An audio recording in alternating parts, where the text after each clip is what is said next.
Nerdentials podcast, starring your hosts, Joe Tweedy, Matthew Johnson, Nick Thomas, and Lynn Dudgeon. Guys, welcome to Nerdentials, your weekly dose of the nerdy essentials covering film, TV, video games, and comic books. I'm your host, Joe Tweeden, and rocking this stellar cast of nerdom tonight is two of my fellow nerds. In the one corner, we have the Nick Thomas. How's it going, sir? Boom shakalaka. It's going great. It's beginning to look a lot like that season. Here in the Nerd Cave, it is completely safe to celebrate your specific holiday. Well, just so I don't offend anyone. Oh, dear God. Merry Christmas Kwanzaa Hanukkah. All right. For those with actual spines, I will wish everyone a happy Christmas. Wait, that's British. Merry Christmas. That's a little British. Sorry. Whoa. Hey, let's finish. Happy Christmas. Would you like some tea with that crumpet? No, let's finish. Let's finish off the introductions here. In the other corner is my diligent, off-the-wall, crazy, dedicated nerd, the Lynn Dudgeon. Hey-o, back at it again. What's up, guys? Always back at it, aren't we, sir? Yes. You know, at that grindstone. It has my been a fingers while, to the bone. Nick is feeling the margarita mix as we speak. Do you see him? Do you see his eyes glossing over?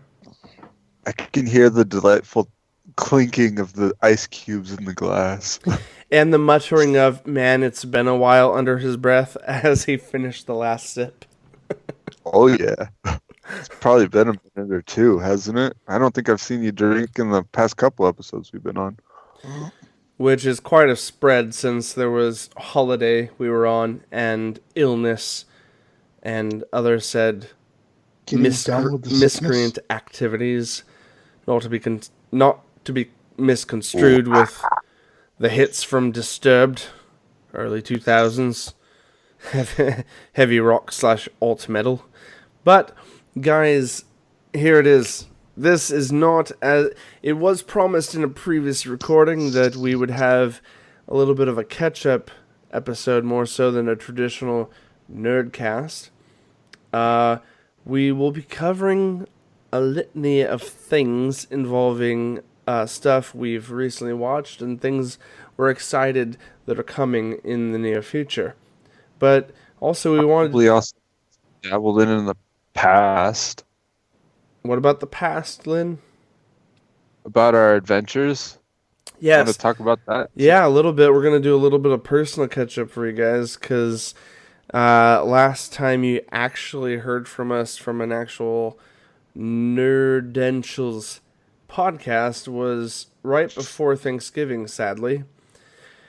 And with any effort and quick wit of mine, I plan on having this up before Christmas Day.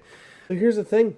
Just gonna throw this out there. Now that we made it through the intros and a bunch of random BS shenanigans, this is... You thought this was going to be an hour long. I know. Well, this is an unconventional episode. We're going to talk about where we've been the last couple weeks since we haven't recorded anything, and what we're excited about in the upcoming weeks, and what we have planned for 2020. Sounds a little futuristic and sci-fi to say that, but guys, 2020 is a couple weeks away. Crazy, right? So, Dang. That being said, guys, where we left you last, as far as the traditional Nerdentials podcast goes, it was just before Thanksgiving. We aired episode 75, I think. And that was a fun episode. That was put out before Thanksgiving. The following weekend, we did record we recorded 2 parts of our 3-part deep dive on the Rick and Morty deep dive, season by season. And right now, season 1 deep dive and season 2 deep dive are currently on YouTube and on Apple Podcasts. Anywhere you guys listen to podcasts, both those episodes are out. Season 1 and 2 of our deep dives are currently live and on the air. So go check those out if you guys are Rick and Morty fans, or if you're just Nerdentials listeners. Oh, yeah. Those are kind of... Yeah, if you're feeling swifty, go and listen to that. If you're feeling swifty, go listen. Season 3 will be coming within the next couple weeks, and season 4 actually doesn't finish until early in January, so you guys can probably expect a season 4 deep dive early next year as well, since that is now back in action. On top of those things, though, what's that, Lynn? It's pretty great so far. Hashtag truth. We all look forward to discussing it at length. Then Thanksgiving happened. We got busy. I've been trying to upload some Apple Arcade first looks. I've put out a couple Game Pass first looks, a couple games I've sampled. I'm going to do some more in the next coming weeks of both series, in addition to our podcasts. But today, guys, so and during the break of the last couple weeks, we a lot of us have gotten really sick. I'm on the tail end of getting over my cold. My wife and 3 kids all got high fevers. We all got really sick. Lynn, I know, and his kids all got sick too in the last couple weeks. And it's my kid's turn right now. I had my wife and my youngest. Full circle, guys. Good Lord. Me and Lynn, a week ago, just came back from our intentionally planned 5-day venture into Disneyland. We hinted at it in a previous episode, that's what we were going to go do. Lynn's got 3 boys, I've got 3 girls, all similar in age, so we usually team up and try to do some kind of vacation together once a year. It's kind of become a thing that we've tried to do. And this year we ended up experiencing Disneyland during the Christmas season. That was a lot of fun. Everything. If you guys have been to Disneyland, it's usually just typical. But during Halloween and Christmas, they usually deck everything out with themed decorations. And so, right when we got to the gates, there was snowy looking Christmas trees and Christmas lights everywhere. It was a lot of fun to look at. And we spent across Lynn? the gate. Across the gate where you scan your ticket in, there was like Frozen themed, like snow and ice all over the top of the ticket gates. Well, and of course, Disney was going to capitalize on their recent film Frozen 2 that came out only a week prior. Yeah. So, and here, hashtag no surprise, Frozen 2 has just now come in as the sixth film in 2019 produced by Disney to gross over $1 billion. There's your news for the week, guys. Hashtag ridiculous. Hashtag no surprise, it's flipping Disney. But this is the 6th title in 1 year that has grossed over $1 billion in the box office. And it's a sequel. Freaking ridiculous. Also, hashtag new records for Disney. This is the first official sequel Disney has ever produced in theaters.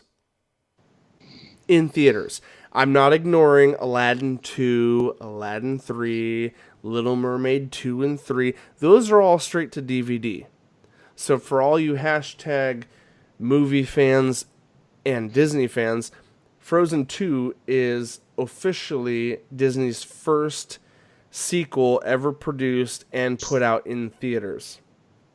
Wait, hold on. Go ahead, scratch your brains. It's on the internet. They've never produced a sequel. Wait. Frozen, isn't that Pixar? Nope. It is officially Disney Studios, not Pixar Studios. Oh, okay. So you are separating Pixar I am from Disney. separating Pixar from Disney. Frozen is... I was going to say because Yeah, Toy no. Story blew that idea out of the water. No. Pixar has made many sequels and put all of them in theaters. Frozen 2 is officially the only Disney Studio animated movie sequel to ever hit theaters. And so it's the first sequel and I think the first Disney animated film to ever hit $1 billion too. I think that's its own record as well. So, well, I feel like that $1 billion number is going to be more commonplace these days. I mean, but here's the thing. Shit. Like, I was thinking the same thing too. I'm like, well, inflation and yada yada. But I mean, like, I guess to make a fair statement, inflation doesn't stop at one studio. The inflation prices go across the nation and across the world. And so how come no... It's their first theater-produced animated movie to hit theaters as a sequel. Yeah, that's what I said, Nick. What are you trying to make another clarification? No, I'm that saying I they've didn't cover? had live action that have had a sequel. What live action? Yeah. I mean, I wasn't talking live action. We are talking like strictly Honey, animated. I Shrunk the Kids, Okay. the sequel to that. Did that- Dr. Dolittle, the sequel to that. Those came to theater? Yeah. Okay, Yeah. I'm strictly speaking animated. Okay, there we go. There's a lot of stipulations. But here's the thing. No one needed to question that except Nick because I said animated at the beginning. I didn't hear animated. I apologize. Said animated. Nick. Hey, I questioned it too. Well, no, you questioned it questioned because you were wondering if I was separating Pixar. Because I'm fully aware Toy Story 2 and 3 hit theaters, Cars 2 and 3 hit theaters. I'm fully aware all Pixar films have had sequels and all of them have come to theater. Yeah, okay. So, but I mean, anyway. Semantics. Disney semantics, blah, blah, blah. So, anyway, it only makes sense, yes, that there would be a lot of hefty weight on Frozen-based Frozen-based themes in Disneyland, aside from it being December, which is a given. Hey-o. But anyway, quick summary, Lynn. I would say, aside from some people getting sick, during vacation, God bless my wife, and literally, she doesn't listen to this podcast, so I can share this. She literally painted the hotel wall with vomit the second night, and I got to clean that up. For no reason. No, not drinking, not eating. She just literally got the stomach flu that night, and yeah, it sucked. But aside from that mishap, I would say overall, I mean, the kids had a blast. My legs were killing me after day 3, and we spent 5 full days in Disneyland and California Adventure back and forth. But we had a few good adventures, Lynn. I will say that one day where it rained pretty hard and I was able to ice skate all the way through California Adventure everywhere I went, that was fantastically fun. Now, for anyone confused by what he means, Lynn has 0 traction on his shoes, and California doesn't get a lot of rain. And so the fact that it was pouring rain in Disneyland for almost an entire day, Lynn was literally skating through the park with his damn tennis shoes over the water. Um, I was able to do pirouettes, which was pretty fantastic. literal pirouettes. I will also throw this out there, Lynn. Is it not true that all the water-based rides in Disneyland were very accessible during this period of downpour? Indeed, they were. The what is that? The Grizzly River Mountain Ride. Yeah, That, yeah. that we, The one where you I get think, drenched if you ride it. You know, that ride. Yeah. yeah. Yeah, apparently no one wanted It, to ride it while it's pouring rain, which makes no sense for us. But, I guess if you're Californian, you're wearing ponchos all day long and you're like, screw that ride. I'm going to get wet. I'm thinking, hashtag, aren't you already getting wet by standing in the park? So, hashtag no wait times. it's different strokes, my But dude. let me throw this out We're there, Lynn. When I say no wait times, I don't mean no wait times. I mean, they don't even ask we us if never we have want to to get get off off the the ride. They say, you want to go again? And we stay in that damn ride. And Yeah, how many... we rode that ride until close. Okay, you and Um, me went 7 times in a row first. Which one? The yeah, the Grizzly Rapid Grizz. Rides. It's this inner tube with 8 chairs, and you seatbelt yourself into this big inner tube that goes down these rapids. And there's a lot of shaking. There's 3 huge drops in that ride, and whoever's back is facing the drop when it goes down, that person is getting drenched. Yeah, And it's basically a floating road. It's not the Splash Mountain, which is a log going single file down a drop, but this is like a rapid where you're literally in a huge inner tube with 8 chairs or 8 seats, so 8 people can ride with you. Me and Lynn went 7 times in a row before we decided to get off. And then Lynn went back on with my wife Amy and her kids and his kids. And so it was Lynn, Amy, and all their kids, all the oldest ones that could ride. And yeah, they went 12 plus times. They didn't get off the ride until the Disney staff kicked him off at closing time at 9 o'clock at night when they yeah, said, hey, we're going to shut the ride down. yeah. They said it was closing and we had to get off, and we were like, no. Now, the only sad part of the whole trip, in my opinion, was anyone familiar with Disneyland knows about the California Screamin' roller coaster. It's recently been rebranded as the Incredicoaster after the film The Incredibles, produced by the Pixar studio. Now, it's still the same ride. It's still a wild, fun ride, but everything's themed after The Incredibles. All the decor, the audio, everything's been kind of changed to suit the theme.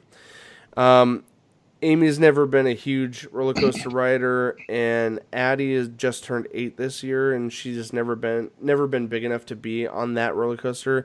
This year was her first. She went on the night before with Amy, and they both had a blast. She had fun, and I wanted to go the next day with my daughter, and they shut the stupid thing down because it was raining.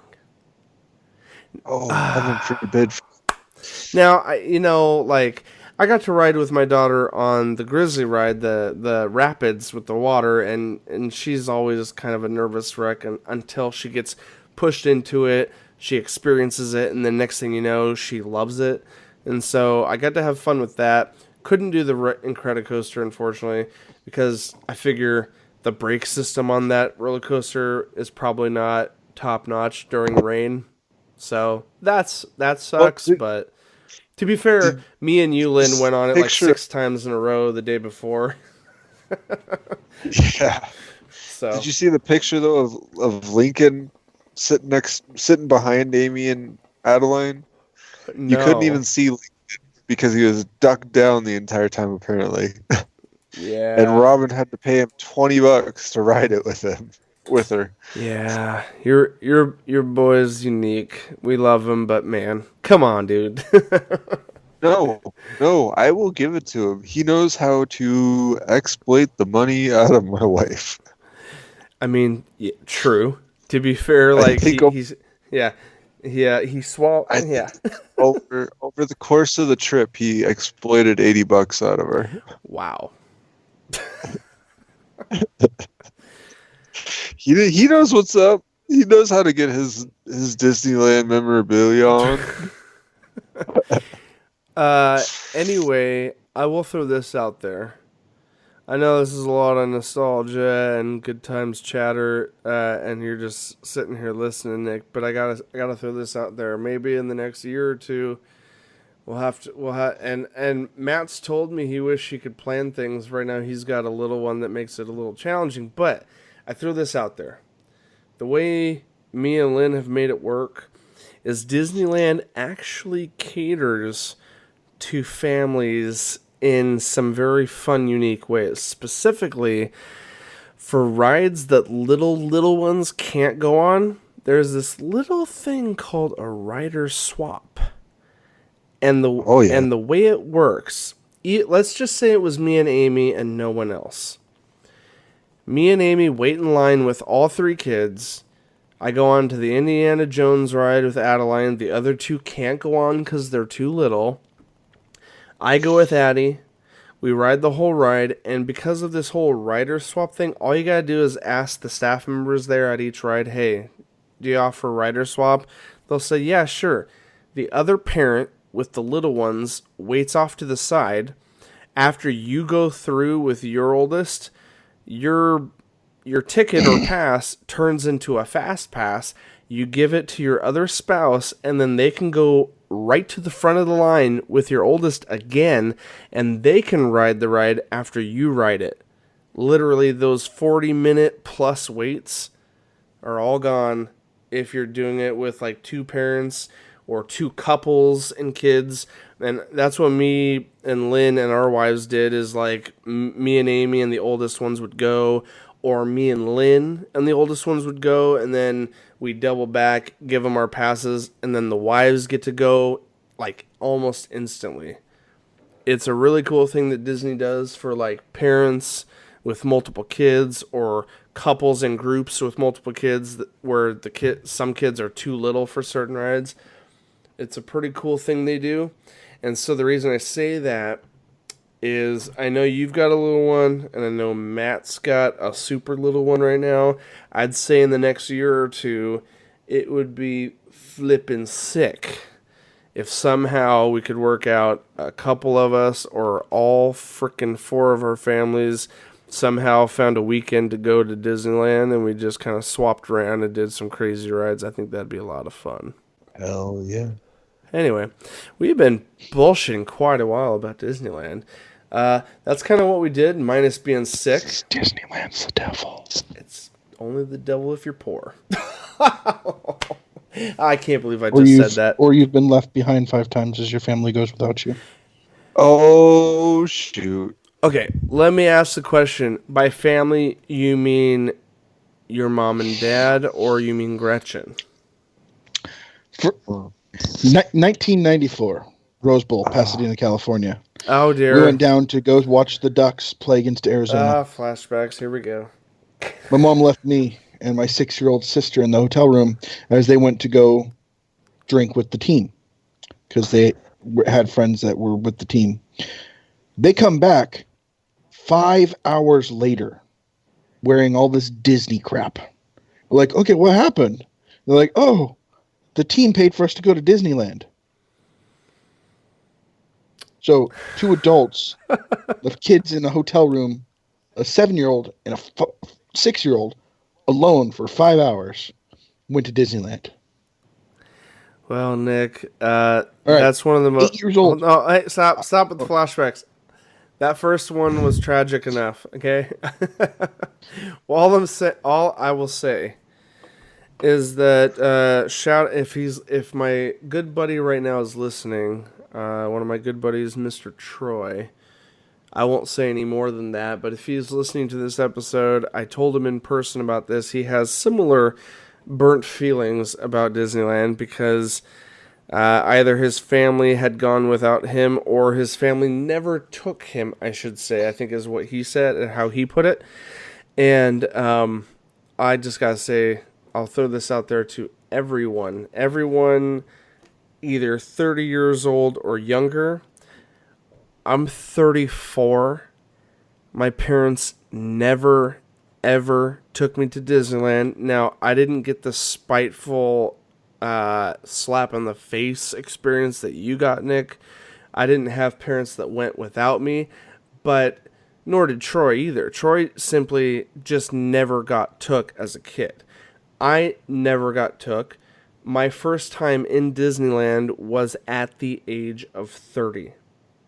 I didn't go till I was 30 years old, and I will throw this out there as a general reaction and feeling. I don't give up. General reaction. I don't give a that my parents never took me. Because guess what? I never knew what I was missing. Now, your parents are pretty... I got nothing to say about that. That's pretty... that's kind of brutal. They kind of showed you what you missed without showing you what you missed. But I will still say this. My only piece of advice, since we're all dads and we all have kids... Don't let the bitterness of your crappy upbringing destroy the potential for memory building with your children. And the only reason my wife makes these trips is not because we can afford it. She makes these trips because she wants to create memories for them that she may not have gotten. Me, certainly, I did not get any of these memories as a kid myself. So, I'm not saying other people did or didn't, but I'm saying, dude, Disneyland, shove aside the idea of the corporation that it is. Get rid of the notions of whether you care or not on how it affects society. But Disney as a kid, the cartoons I watched was magical. And I never once wondered, what if I got to, man, I can't believe I never got to go. Honestly, I didn't know what I was missing. I know that doesn't speak to what you experienced per se, but I'm saying don't let the bitterness destroy your future. Because guess what? At 30-something years old, you're still a kid. It can still be fun. I enjoyed many hours without my kids at Disneyland. I will openly admit that on air. I don't care if my kids hear this 10 years from now and re-listen to this episode and they hear me say that. I will tell my kids to their faces, guess what? Daddy had fun in Disneyland without you, but guess what? I brought you anyway because I want you to have fun too. So I'm saying, no reason you can't. Just plan ahead. Amy and Robin spent the last year saving up bits by bits from every paycheck and planned it out over a year ago. That's how we make these trips happen, is our wives plan over a year in advance. That's the only reason it works, because I sure as hell can't afford it out of a random couple weeks paycheck. Anyway, that was an interesting soapbox. I may keep it in. We're only 25 minutes into our second recording where we had 20 minutes of bullshit before. We could. It was. Sorry, I'm recollecting my thoughts. This is a catch-up episode, guys.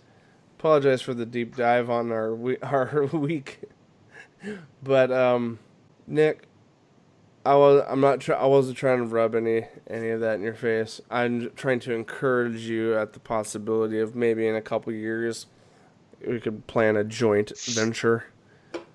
That might be fun. Not just for the kids, but for us specifically. I can't tell you how much me and Lynn drank while at Disneyland. We'll keep that off the air. Or not. There were several 1-gallon bottles purchased. I mean, there's a reason me and Amy flew and Lynn and Robin drove. Because alcohol's way too expensive in Disneyland. Yeah. I'll let that entertain your imagination for a few. It's really, really cheap here. So, anyway, guys, some crazy shenanigans at Disneyland.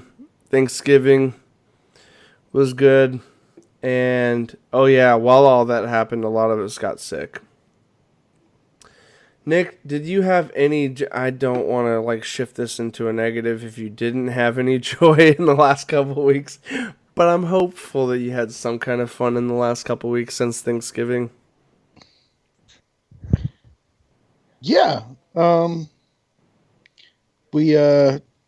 hosted a get together. I had 6 more guys join my tribe for my EMP thing. Well, shit. And hosted a practice and got them in armor, let them beat the crap out of each other, and it was a blast.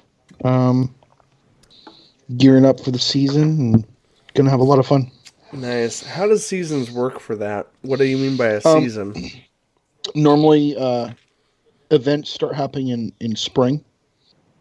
So normally the winter and fall is usually pretty dead, just for the sheer fact that it's too cold. People don't want to be out there in armor and stuff. Oh, bullshit. What about Game of Thrones? What about Winter is Coming? Yes. Kidding. Yes, there is that. But stuff rusts, stuff gets destroyed, and it's already an expensive hobby to start with. That makes sense. I get it. In rattan, when it gets wet, swells, and it destroys it. Well. And that's what all our weapons are made from. Darn it. It's time to go with real iron and steel, Nick. Come on. Well, if I was in the heavy cut and thrust, it would be. Hashtag cut and thrust. What? Yeah, they use full steel blades. Damn. That sounds like a hardcore hobby. Here's a weird question. Why aren't you into that? I'm easing my way in. I plan on it, actually. Is that like a... You can't go in dry? Come on now. Not for that. Is that like a pretty hefty price increase? Yeah, because the sword itself is a lot more expensive. The helmet has to be modified. The armor is actually less.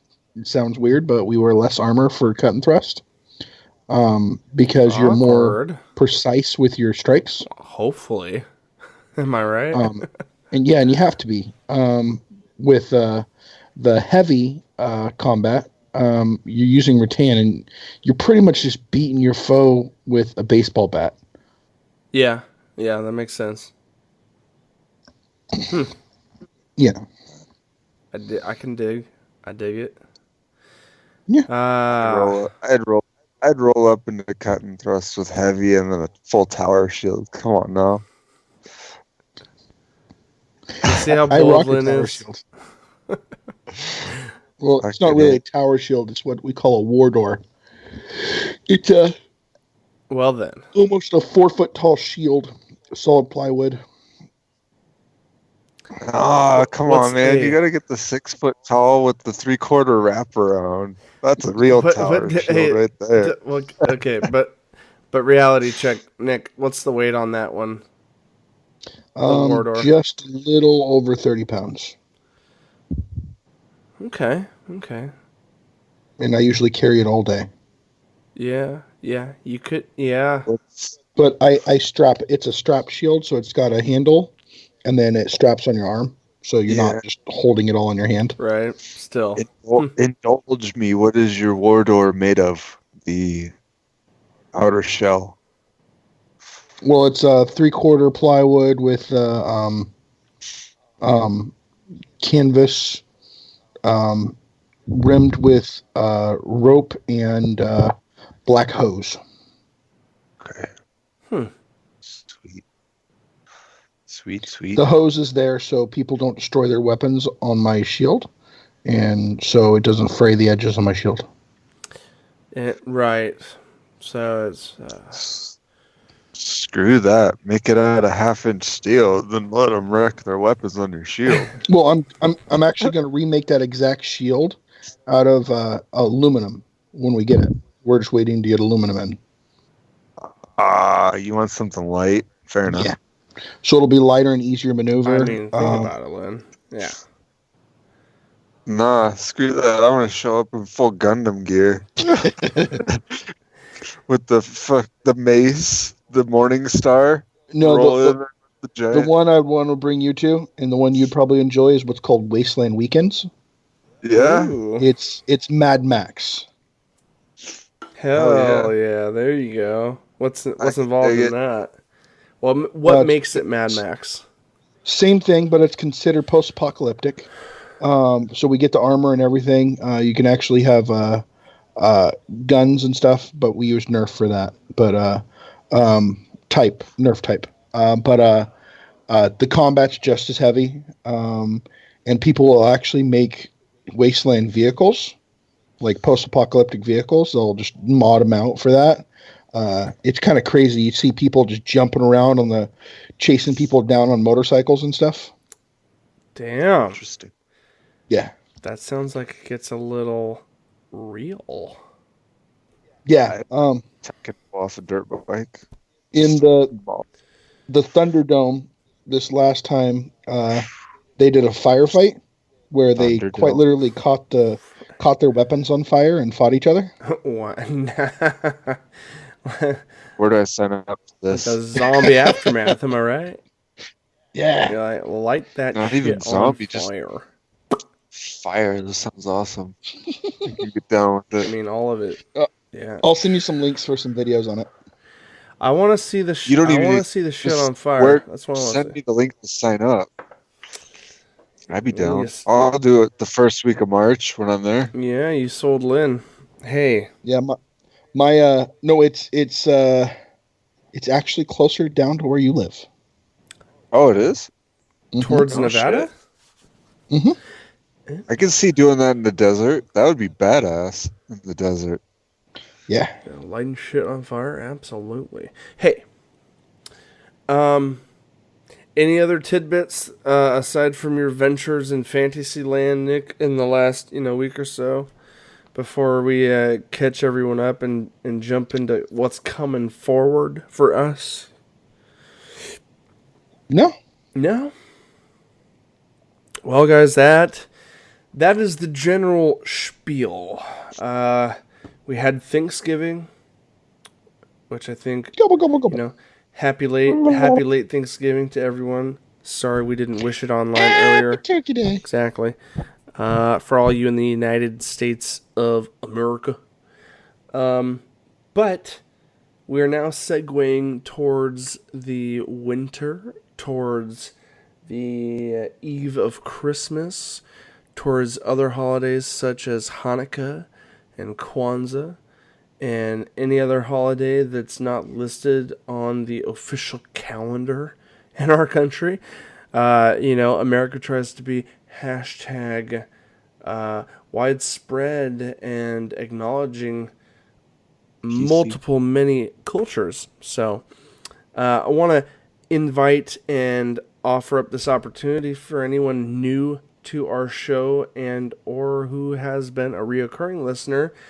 Sound off in the comments below about either your favorite holiday in December or a regular holiday you celebrate that's not often recognized.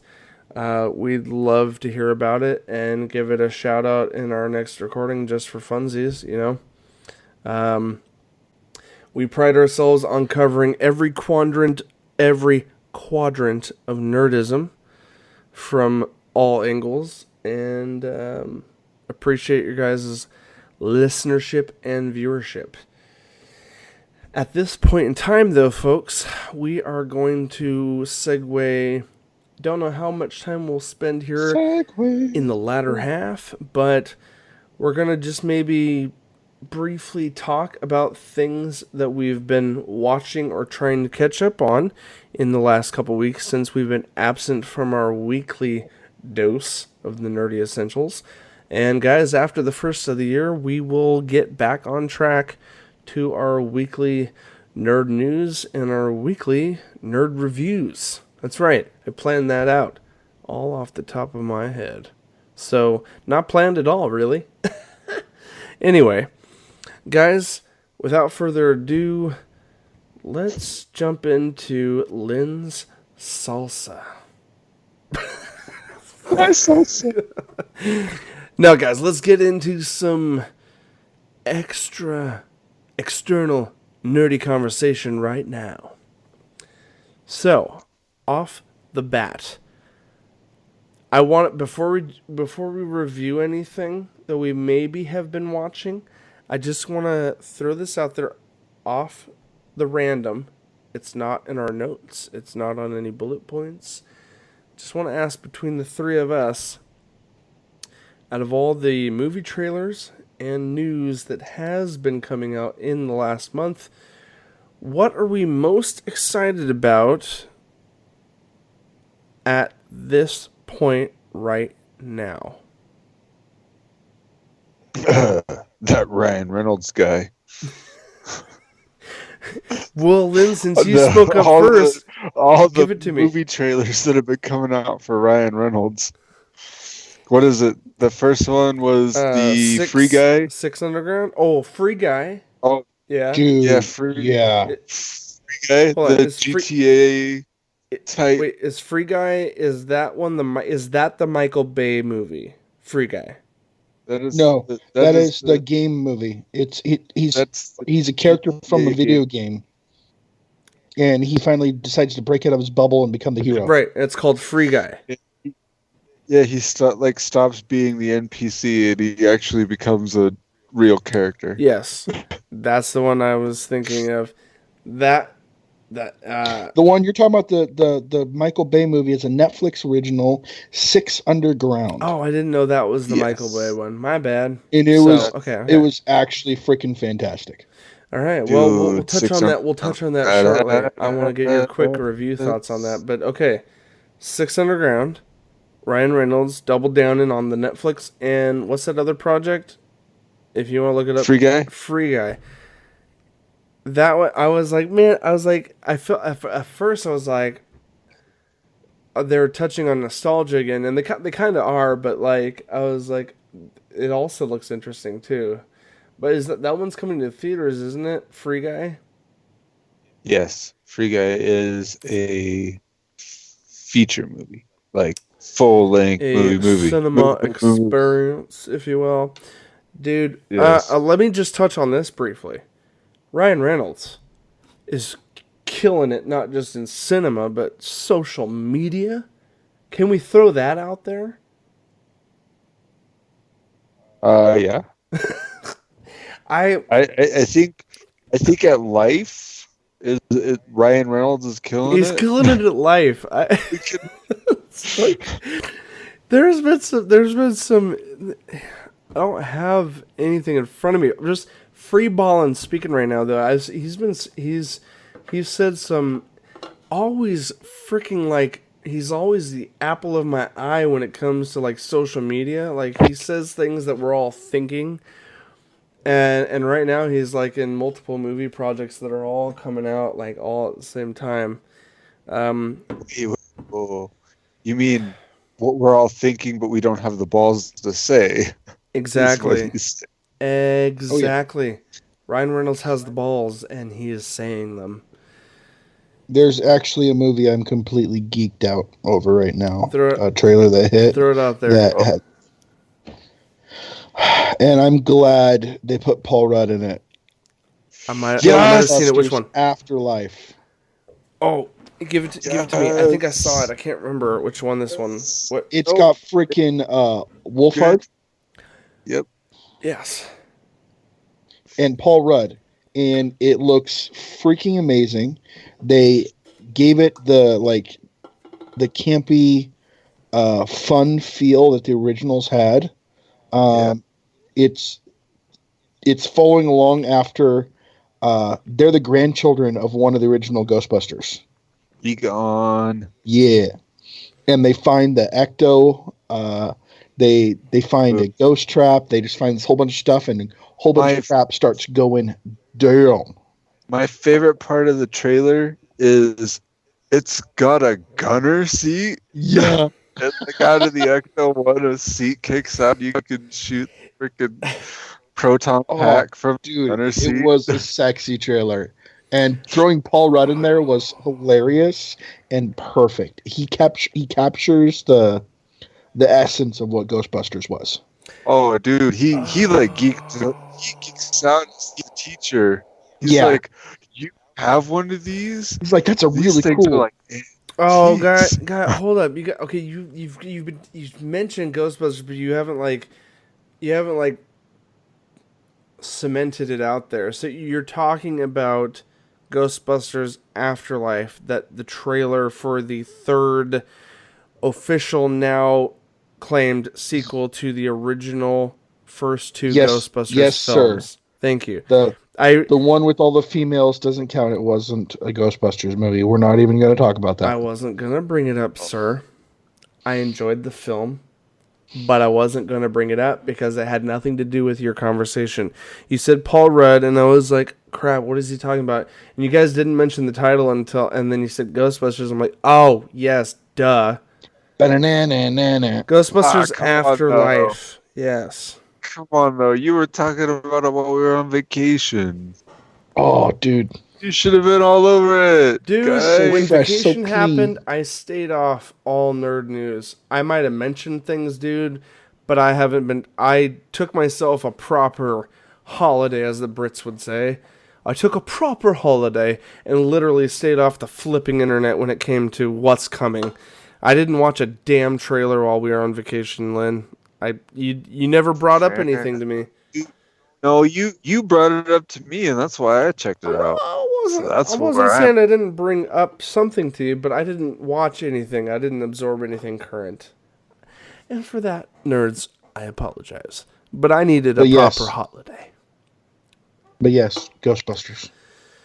Yes, We were I'm excited. we were too busy getting hassled by the New Republic for being spies. Yep, nope, it's true. It's true. The stormtroopers and Kylo Ren were adamant That we were that we spies. were spies. I mean, they even grabbed Lincoln's hair. Well, They were like, to "You're be fair, he had Republic colors in his hair. yeah." He did. That was fun though.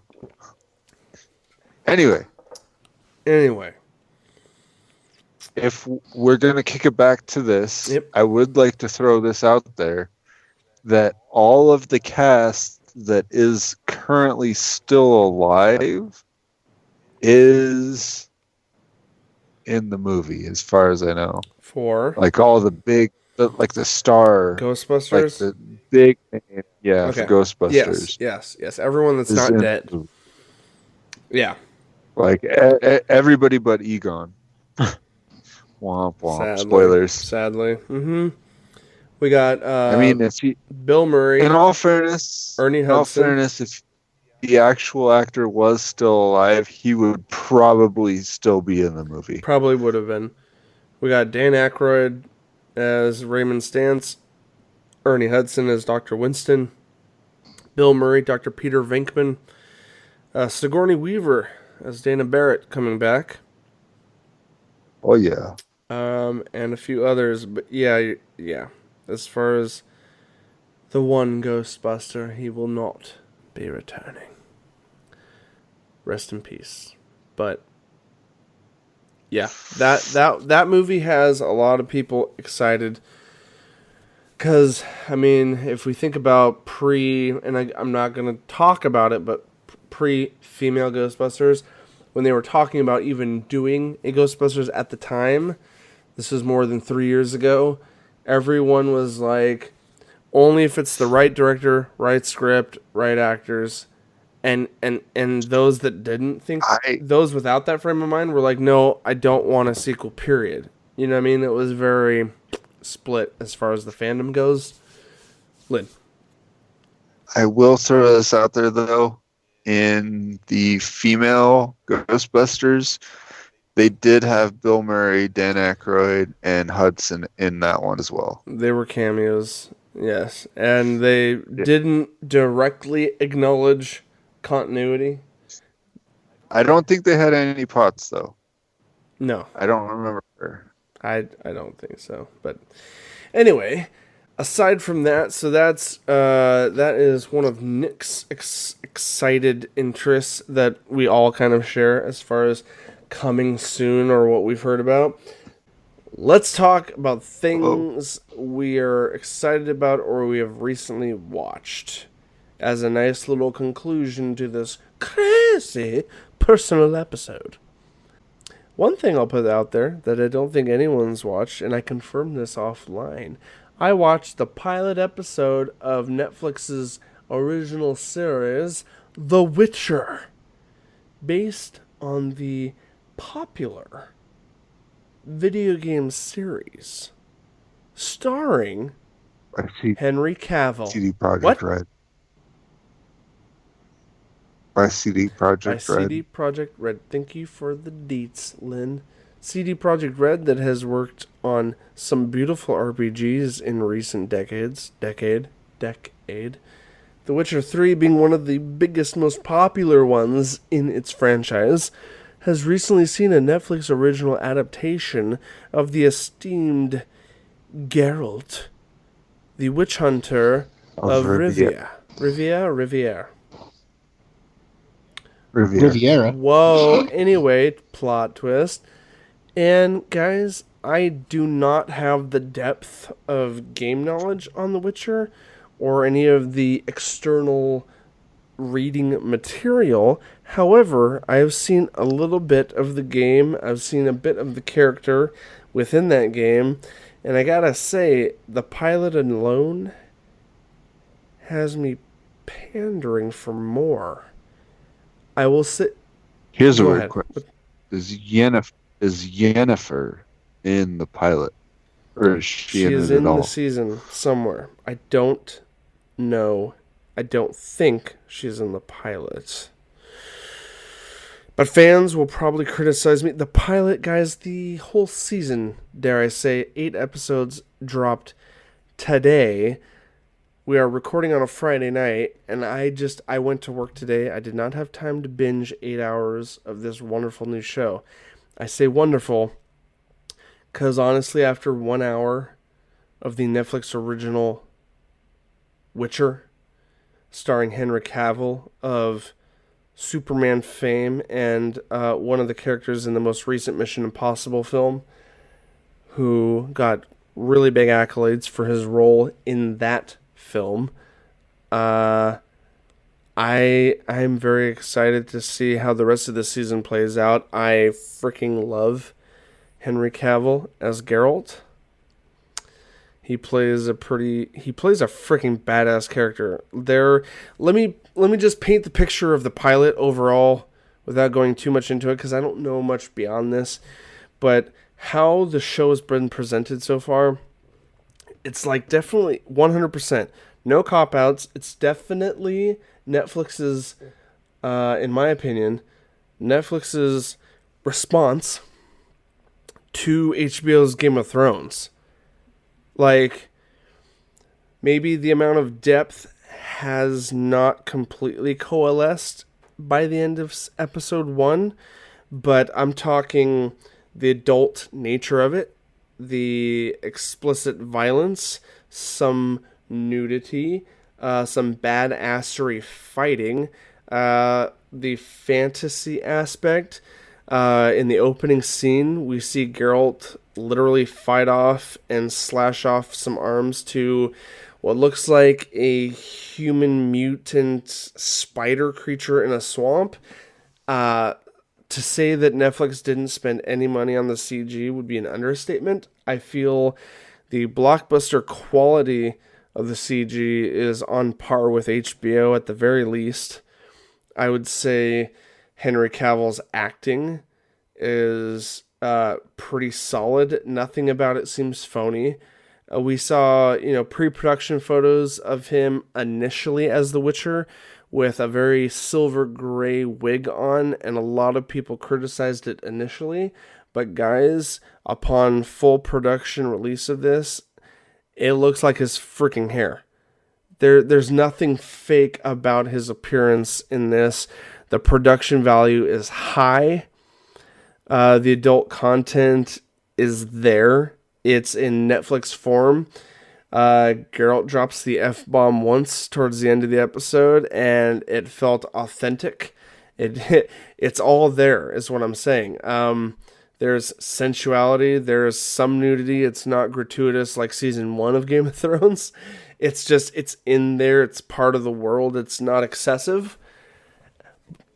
And hopefully less incest. Probably a lot less. I don't see that as being a huge focus just based on the lore that's been enveloped so far. Because here's the thing. In 1 hour of Netflix cinema, I can safely say they've laid out a huge amount of groundwork for what I imagine as being like a good amount of Witcher lore has already been laid out there. We already fully understand through dialogue alone that he is a Witcher, he is a mutant. We understand that he's different, that people look down on him from a society perspective.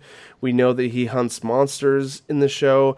And I'm seeing these comparisons knowing how the game plays him out as a character. Just, there's a lot of, like, if you're a fan of the Witcher games, I look forward to hearing your guys' perspectives on what you know of the game compared to what you see in the show, because I feel like I don't say it's going to be a perfect representation. I don't say there's not going to be some, mishaps and, they did this right but didn't do that right. I'm sure there's that. But having no knowledge, and I'm going to be honest, I have no knowledge of the lore of The Witcher as a game series. There's 3 titles, and it's loved by many fans. I cannot say that I understand the fandom prior to the show, but I can say that the show is doing a good job at roping me in. I would say by the end of episode 1, I was like, holy crap. There is a full-blown war. An entire city is being taken down. Geralt shows me how flipping badass he is. I could not believe... I've seen Game of Thrones, 8 seasons, and this pilot still made me go, oh! When a knife went through a guy's throat, through the chin and through the face. Dude, that was only 1 out of like 20 scenes that were, oh my god. I'm not ruining anything else. That's all I wanted to say. The violence is as intense as Game of Thrones, or more so. I'm not going to ruin anything else. I'm painting one quick picture. There's decapitations, blood, there's gore. It's there. It's on the level or above Game of Thrones, and the fantasy and CG is high quality, and the acting is decent. Nothing seems phoned in. Nothing seems fake. And there is a mystery spun between Geralt and another character that leaves me like, okay, what's the significance? I gotta keep watching. They left enough wonder about our lead character and the rest of the world around him that leads us to wonder, okay, what's going to happen in the next 7 episodes? I want to keep watching. I dare say if it's not too late, I may jump into episode 2 at the end of this recording. But that's all I'll say. Lynn and Nick have not seen this yet. It's on Netflix. I'm sure they'll get to it soon. There's a lot of shows we're trying to get to. Guys, what are your reactions to my thoughts on this? Does this entice you to jump into it? Yes, I'm very excited about the show. I knew you would be beforehand. Quick question to both of you, though. Which titles, if any, have you played at all, and how much have you played of any of the Witcher series? Honesty is fine. If none, then you'll have the 2 and 3. Same feedback I've gotten off of this. 2 and 3 and the card game. So you've played all of 2 and 3? All of 2, more than half of 3, nice. And it's card game. Okay. Lynn, is it safe to say you haven't touched, based on your reaction, you haven't touched the franchise at all? You're funny. I'm asking, have you? You played 3 at my place. Okay, how much have you played of the series? That's what I'm trying to get out of you. I played like a little bit of the first one. I played 2. I played all through 3, and then I barely dabbled in the card game, into the Gwent game. Okay, so after this recording, next time we reconvene, whenever that is, I look forward to hearing your perspective on how they've done with the show compared to your experience with the game. Because I know the games are heavily focused on him, and I know when they were in production with the show, a lot of people were questioning how much is it really going to be focused on him, being that he is the main character of the three games that have come out. And just based on the pilot alone, in my opinion, this is like 100% focused on him. I mean, in 3, you got to play as Siri a bit. I mean, I don't know a lot of the side characters, so like what you were saying is in 3 there's a deviation of character balance, like you play as someone else is what you're saying? Yeah, here and there, like Okay. a bit you got to play as the female Witcher. Okay, but by and large, the franchise as a whole does spend its time with Geralt. Yeah. Right.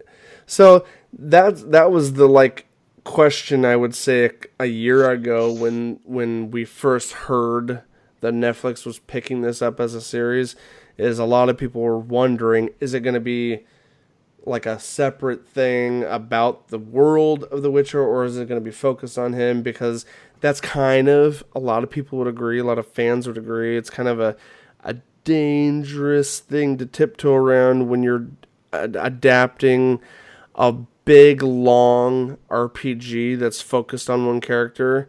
Like, how can you adapt that properly? You get what I'm saying, Lynn? Like, how can you adapt a show properly and give it everything that you experience in an RPG? That's kind of one of my questions. Is in the pilot, did they have any of the, I guess, cryptids in there at all? What is that? Like, I mean, just elaborate a little bit, because maybe I'm not knowing what you're... Any of the mythological creatures. Was there any of that in there?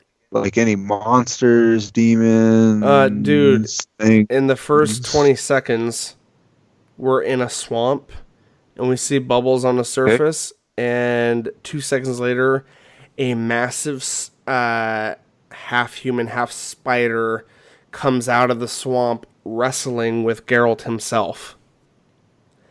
Okay. I'm talking Lord of the Rings CG massive spider comes out of the swamp and is holding him underwater while Geralt is slicing off his limbs with his sword, his signature sword. Yeah, okay. Yeah. So like, there's fantasy. Like the wolf, there's 100% monsters in this. The wolf's head on the hilt and stuff. I don't know if the wolf... It might be a weapon before he gets the signature one. It's the primary sword he's using initially. I don't know if it has the wolf on it. Well, I know what you're talking about. Technically, the necklace. He has the necklace. The necklace is the wolf. He has the signature necklace on the entire time. He's got the hairstyle. He's got the black rims around the iris, which gives him that stunning eye look that makes him a Witcher. You know what I mean? He does briefly show off that he has the ability to wield magic. So all the basics are there. That's like what? Okay, I'll have to check it out. Just watch the pilot, and I want to hear your thoughts. Yeah. Spells that he casts? Huh? See which one of the spells that he casts? Is it like a barrier? Is it the barrier? No, okay. Is it the push? There's a push attack that he does very briefly. It's very quick. He's in the middle of a city fighting a bunch of guys, and he does a very quick, like, force push basically against a couple guys. Yeah. Yeah, it's very quick. There is a wizard defending this city that does use a barrier shield against a bunch of troops. So, dude, this show has all of it. It's got the fantasy creatures, it's got the magic, it's got the lore. And so, with you having your background knowledge in the game, I really want to have you watch it and tell me how close to the game it seems to hold to. You know what I mean? Yeah. Okay. So, yeah, highly recommend. I give our listeners the highest of ratings. I've only seen the pilot, but if all of us get into it and all of us really like it, we might do a short dive on the full season after we watch it. You know what I mean? So, Sure. that was my piece. I don't want to go too heavy tonight. I want to give Nick and or Lynn an opportunity to share something, either a game, show, or movie that you've watched in the last couple weeks since our listeners last heard us that you want to share tonight that you can go in depth with. I know I just did The Witcher. That was kind of really new. I didn't mean to go super new on everyone, but it doesn't have to be new if it's been in the last couple weeks. Who wants to go? Lynn, Nick. Do you have one, Lynn? No, I've got 3. Hit it. Oh, crap. All right, Nick, go for it. What's your one? I started watching a Netflix original TV series, and I was pleasantly surprised. And it kind of had the same feel as like what was that other show?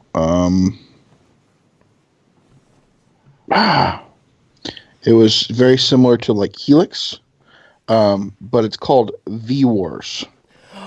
Oh, does this have Ian Somerhalder in it?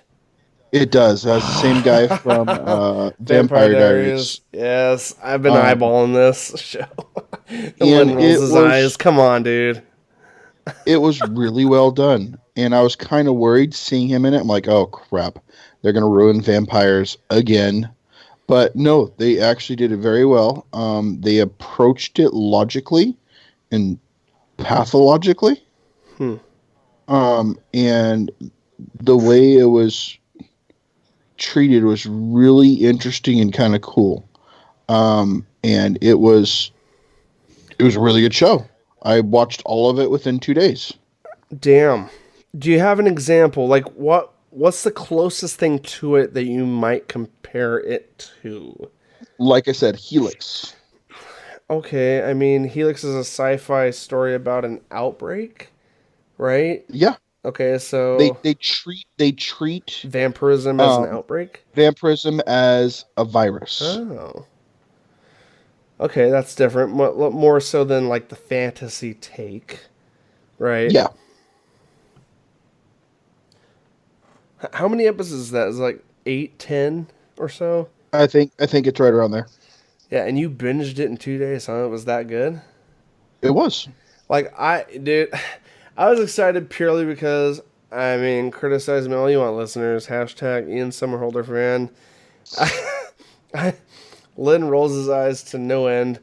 I was a huge fan of the Vampire Diaries, and I am not ashamed to say I got my wife hooked into it, and she was not a fan prior to me watching it. So, hashtag no shame. But V-Wars sounds a little different, albeit hard to steer away from the vampire thing and him. I was like, man, is he doing nothing new? But this sounds like it's a little different. Yeah, they approach it, like I said, as a virus. You have the scientific intrigue. You have political intrigue. You have action, thriller type thing, and almost like to go off of a tangent we went on. It has a very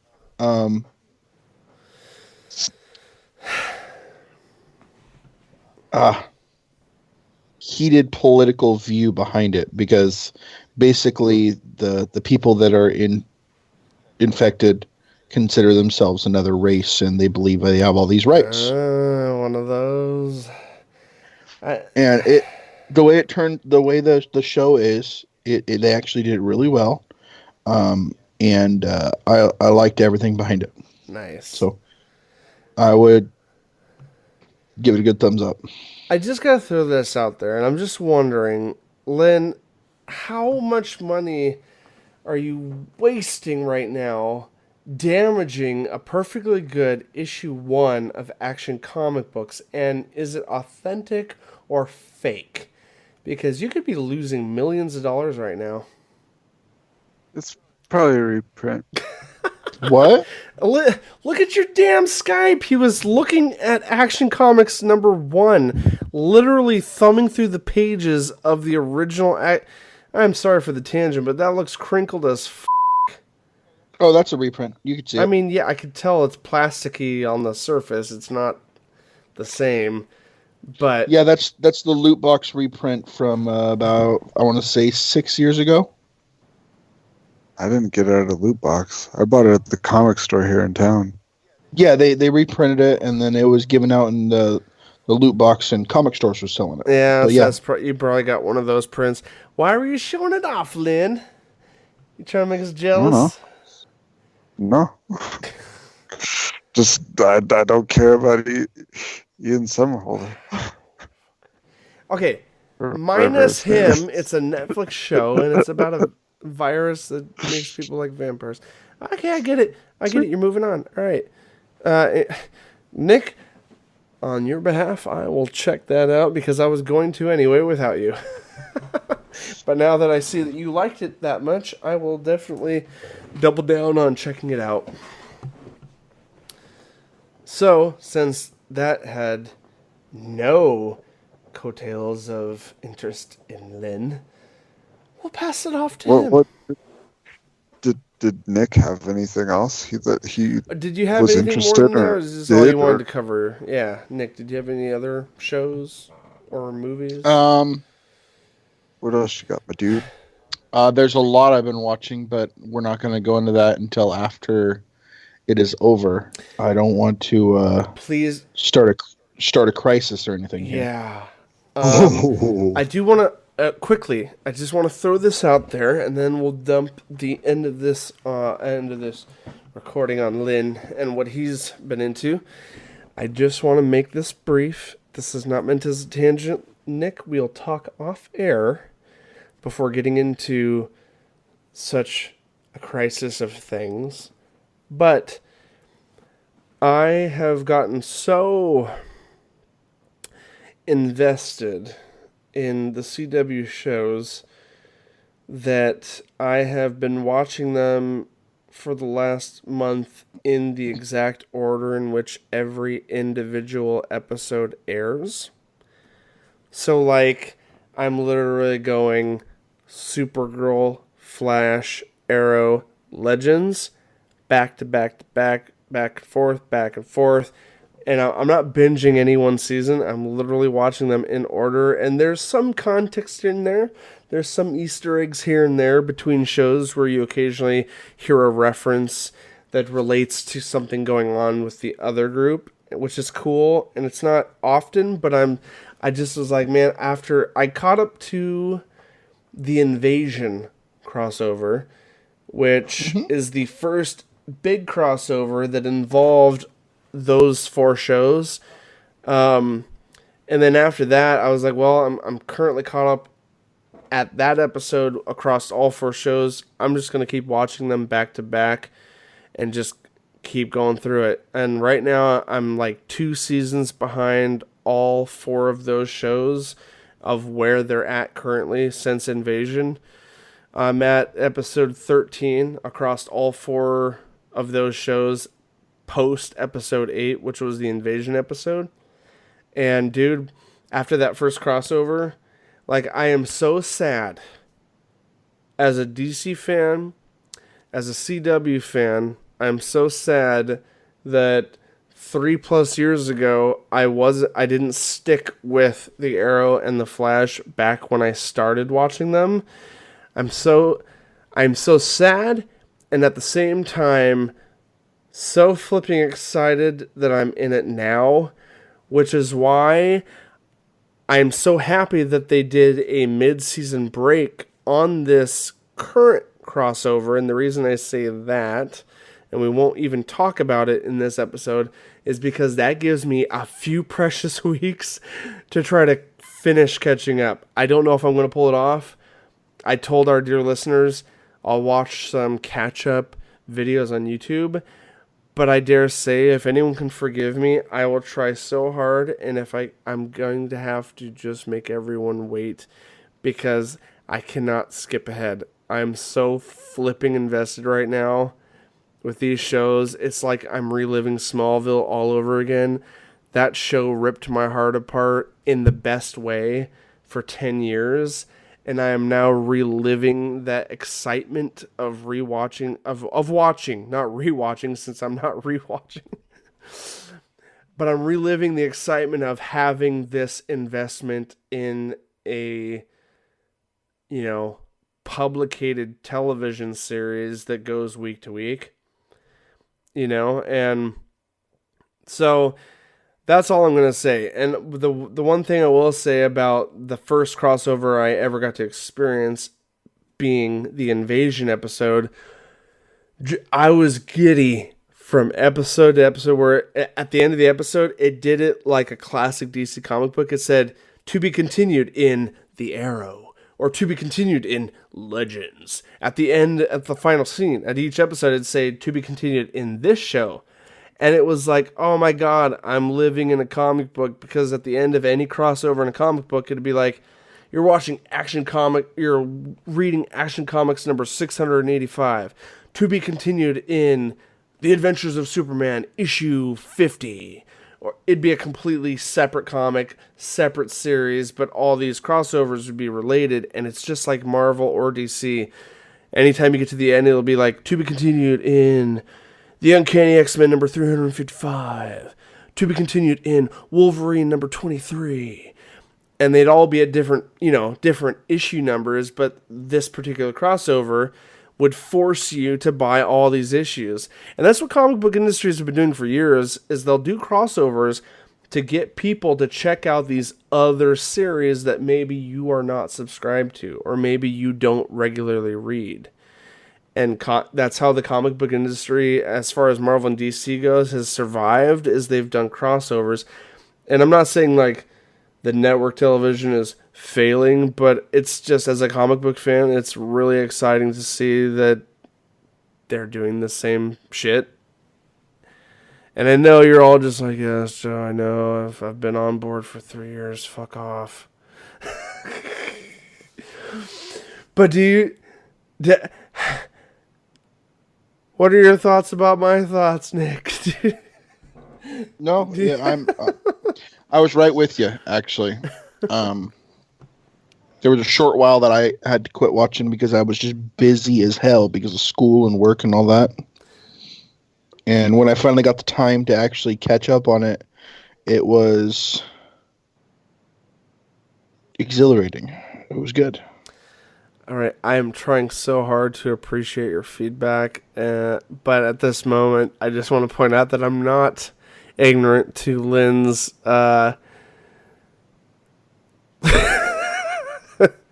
retinal eye damage that he's causing himself right now. Ever your grandparents ever tell you keep that face too long, it'll stick? I worry for you, Lynn. Stop going cross-eyed, bug-eyed on me. It's creepy. I don't know, but we all float onto here, Joe. Hey, Georgie. Damn Pennywise. Go away. You're freaking me out, Pennywise. Anyway, that's all I want to say, Nick, is like, I am watching 3-4 episodes a night. I have watched over 100 episodes in the last month. I have watched more freaking CW than I've watched in the last 5 years. And I have got a ways to go still. But I'm so invested, I want to stick through it. Oh my goodness, it's so worth watching. And anyone listening that wants some shit to binge, all the previous seasons of all these CW superhero shows I talk about are all on Netflix currently. Watch them while you can. All of it's there. So much to binge. But so much new shit to binge, it makes it hard to maintain. Am I right? I freaking got Lost in Space coming up. I've got freaking The Witcher currently nipping at my heels. My goodness, it's going to be hard. And there's more outside of that. I mean, none of us have even started watching The Watchmen that we mentioned was coming out on HBO. That season one's almost over. Huh? I don't have HBO anymore. I don't either. Guess what? We got friends that do. We got sign-ins. We'll talk later. I got rid of it for Disney. Nick, I know. We have options. We need not beg and choose. And it wouldn't just be The Watchmen. It would be The Watchmen, his Dark Materials. I know. Dude, I know there's way too much to watch and so little time to watch it in. Picard's coming up around the corner on ABC All Access, and I don't have a subscription. But I'm gonna have. Either do I. But I'll have one in January. Anyway, I'm just saying, there's a lot to watch. But let's throw our last little branch of this tree of conversation over to Lynn. He has a couple things he's been watching and wants to share. /playing. Or playing, because all things are available in this episode. This is our catch-up episode. Oh, yeah. What's new in Lynn's hood? I will start off by saying that I have finally caught up on Mando. Which I can proudly say to you, Lynn. Not fully caught up. No, but... Like to episode 4 caught up. Okay, but props to you. You got one ahead of me. And I think that's a quote-unquote Star Wars first for you, sir. Being ahead of me. I will say that Emmett has watched everything, including The Mandalorian, 3 times now. Wow. So your own boy is ahead of you.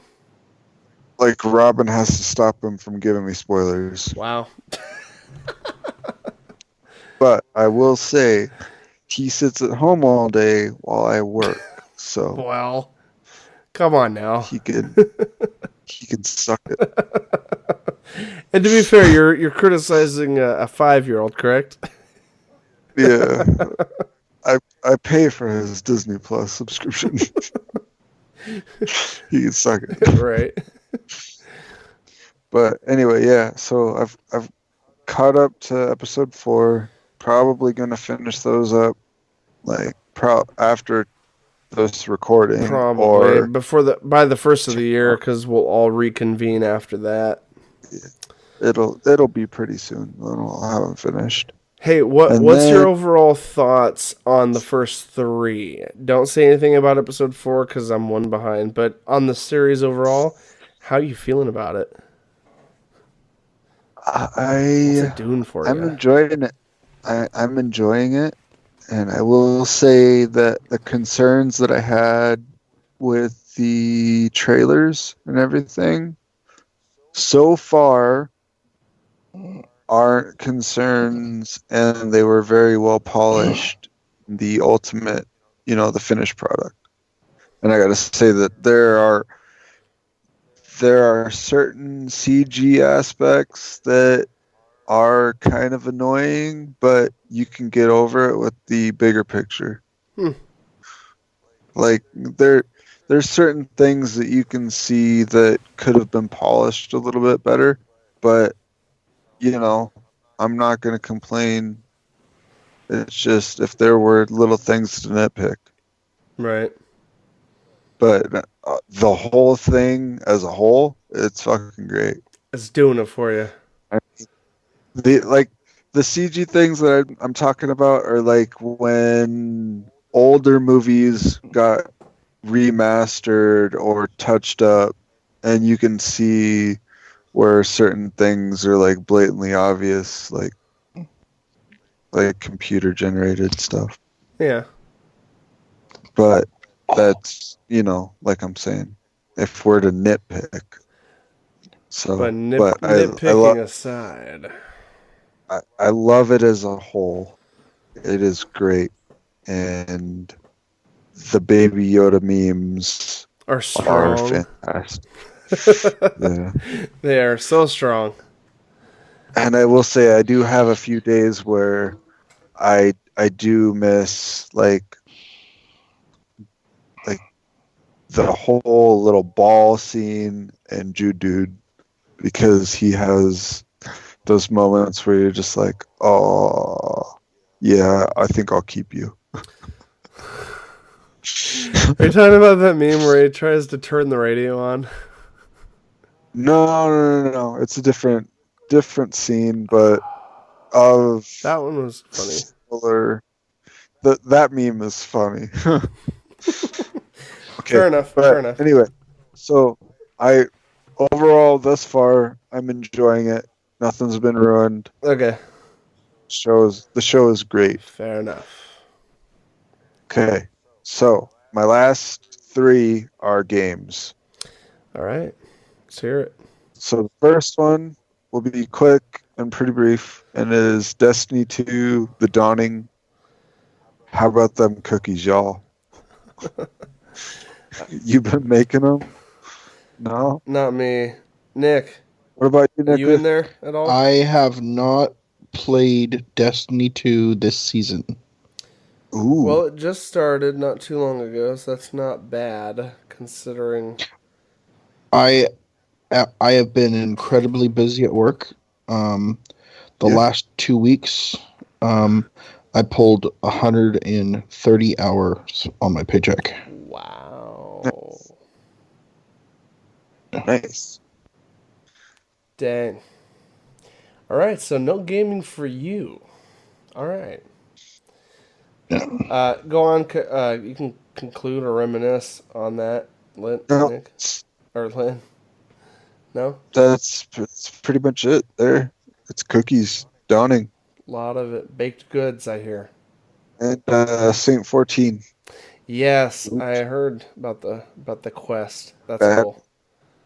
Badass Titan right there. Oh, anyway. So then the other one, the other one of 2 last ones is a Game Pass game called Wonder Song. Oh. If you have not checked it out, it is very reminiscent of like Adventure Time or Steven Universe from Cartoon Network. Okay.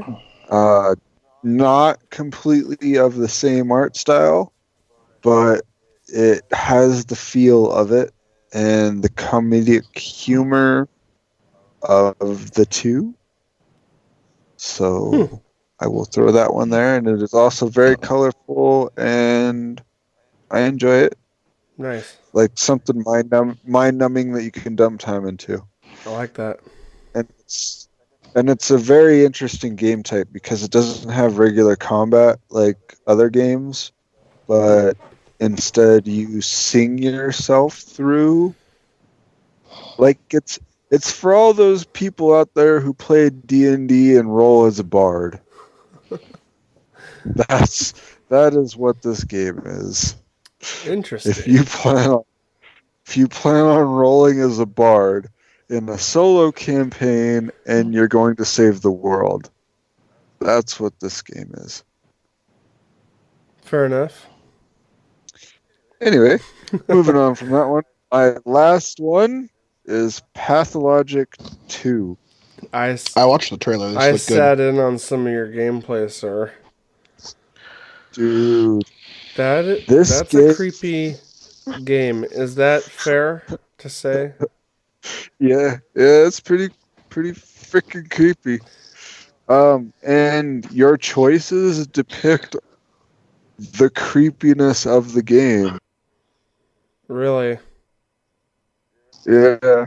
I will say curiosity did not kill the cat in this game. Like, if there's something that you think is bad, and like in real life you know is bad, it might not be all that bad. Huh. But, like, to set the stage, in this one you play a plague doctor that is not in the medieval times. You're in more of like a kind of Nazi Germany meets not so Nazi Germany, because there's no Germans and there's no Nazis, but the enemy army does feel very of that era. And there are several scary creatures in Stop this. scratching your beard in the mic. Yeah. You're like, I can't cut that out. Not while Lynn's talking. Better. I can't hear a thing. Go on. Sorry. Go on. We're almost there. And then the the one thing that I thought was creepy in this game turned out to be something good, and that was people's what is that? Their Jiminy Crickets, Conscience. their consciences. Huh. Yeah, but the depiction of people's consciences in this game are pretty messed up. Oh yeah. And this is a kind of a spoiler, but a warning at the same time. So there's this scene at the beginning of the game where you fight like an Inuit Eskimo guy, like in fisticuffs, and you're in a giant stone arena. Okay? As you turn and you look around the arena, the consciences and these other creatures, and then these female characters that kind of look like nymphs, Yeah. they all spawn around the arena as you turn, and the more you turn, the more spawn. And the first time I played this, like before I let Robin and you get in on Yeah.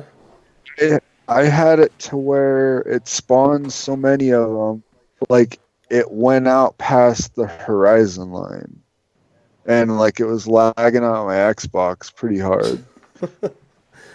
It was Oops. just it's a weird game mechanic that I haven't seen, but it was a trip because it's slightly frightening, as you turn, there's more shit that spawns, and you're like, oh gosh, those are creepy. Uh-huh. Oh yeah. Oh shit. Or like when you tuck behind a rock and then you peek out from the rock and there's a conscience right there in your face, you're like, oh shit. Yeah, I remember I made the comment that when you saw people disappear and reappear in different spots while you're looking, it gave me the feel of the game Layers of Fear. It does the same kind of thing. Okay. Like in that instance, it was what is it?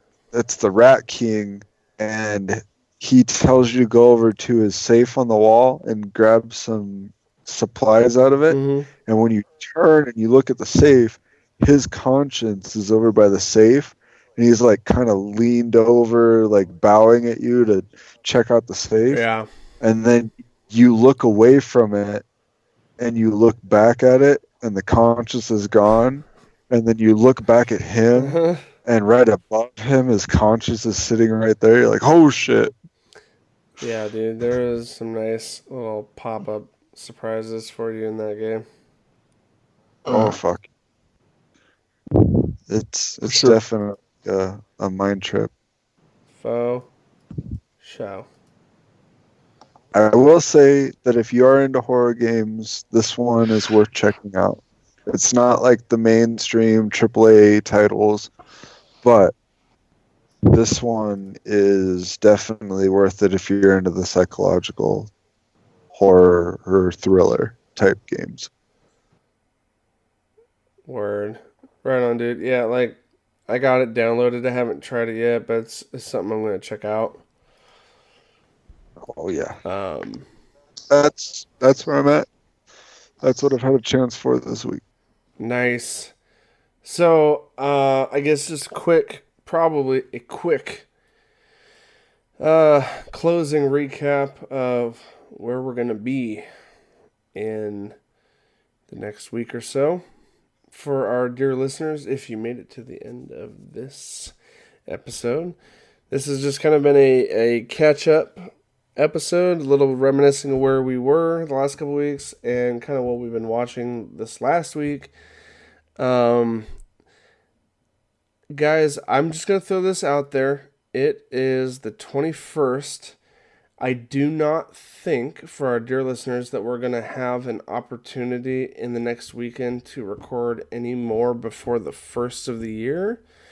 So I'm going to go out on a limb and say that to all our Nerdentials listeners, happy holidays and happy new year. I think we can say that to them now because I believe this will be podcast episode 96 officially, and this will be our last one for the year, for 2019. Oh, yeah. So, Nicholas. Yep. Wish everyone a Happy New Year. And a Merry Christmas or Happy Holidays. Happy New Year, folks. Merry Christmas. Happy Holidays. So, if I'm correct, I'm hoping next Friday we will have just got done watching, and hopefully we can give you raw feelings from me, Matt, and Joe on episode 9. Yes. Oh, yeah. Star Wars Episode 9 came out this weekend that we're recording, but we were not able to get on it yet. But me, Matt, and Nick will be watching it on a special occasion locally together the following weekend after this recording goes up. And maybe before the first, and if not, definitely our first episode back in 2020. We'll give you guys our full thoughts on the film by the beginning of 2020. And we'll try to keep it spoiler-free because this is so soon in it, and we're not going to be those guys. Yes, we're going to try to keep it spoiler-free for all those not capable of seeing it so early. Especially for Len, because we're not doing that to him again. No. Oh, I plan on seeing it tomorrow. All right, perfect. There you go. Then you could join us with the Friday. You'll get all of our episode. thoughts the following weekend, folks. But you know what, guys? That's going to do it for our catch-up episode. This has been episode 96. Thank you for joining, listening, or watching, however you're receiving this. Little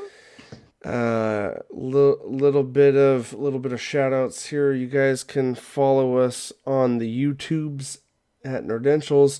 Or if you're listening to audio only, you can find us across iTunes, Spotify, or Stitcher Radio.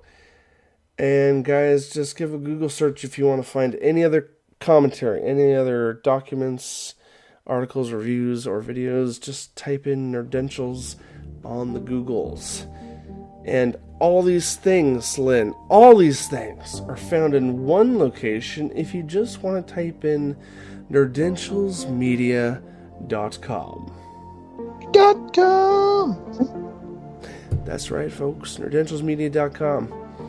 Anyway, for myself, Nick, and Lynn, this has been your Nerdy Essentials. As always, nerds, we'll see you on the other side. Other side.